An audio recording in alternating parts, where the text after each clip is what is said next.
आज श्री गणेश जयंती व श्री महर्षी मार्कंडे जयंती निमित्त मी सोलापूर माझे सोलापूर परिवर्तन विकास समितीचे संस्थापक अध्यक्ष विष्णू कारंपुरी महाराज यांनी दोन्ही देवतांना वंदन करून सोलापूरला गतवैभव निर्माण होण्यासाठी साकडे घातले। आज श्री बुद्धिदेवता विघ्नहर्ता श्री गणेश जयंती व पद्मशाली समाजाचे कुलदैवत आणि ग्रंथ निर्माते महर्षी मार्कंडे जन्मोत्सवानिमित्त सोलापुरातील श्री पद्मशाली शिक्षण संस्थेच्या कुचन प्रशाला येथे आयोजित केलेल्या रक्तदान शिबिरास भेट दिली।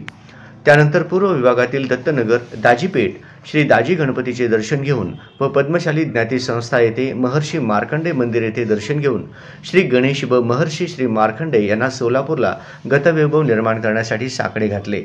त्याचबरोबर सोलापूरचे तमाम नागरिकांना व बंधू भगिनींना श्री गणेश व श्री महर्षी मार्कंडे जयंती निमित्त शुभेच्छा दिल्या। सदर सर्व कार्यक्रमास विठ्ठल खोराडकर, लक्ष्मी आडकी, श्रीनिवास बोगा, प्रशांत जक्का, पप्पू शेख, गुरुनाथ कोळी आदी उपस्थित होते। श्री गजानन महाराज की जय, श्री गणेशाय नमः। आज प्रथमतः मी गणेशाला वंदन करतो।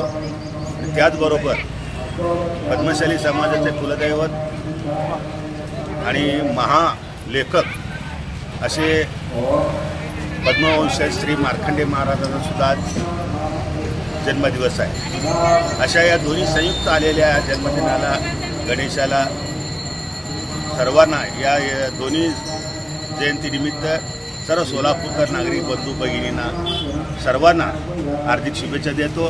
त्याचबरोबर या सोलापूरचं गतवैभव निर्माण व्हावं आणि सोलापूरला सुजलाम सुफलाम करावं आणि सोलापूर सक्षम व्हावं आणि सोलापूर एकेकाळी सोन्याचा धूर निघत होता, परत एकदा अशा प्रकारे सोन्याचा धूर निघण्याचा वक्त म्हणजे याची निघावं अशी प्रार्थना श्री गणेशाला आणि श्री मार्कंडेला करतो। श्री गणेशाय नमः, गम गणेशाय नमः, श्री मार्कंडे महाराज की जय।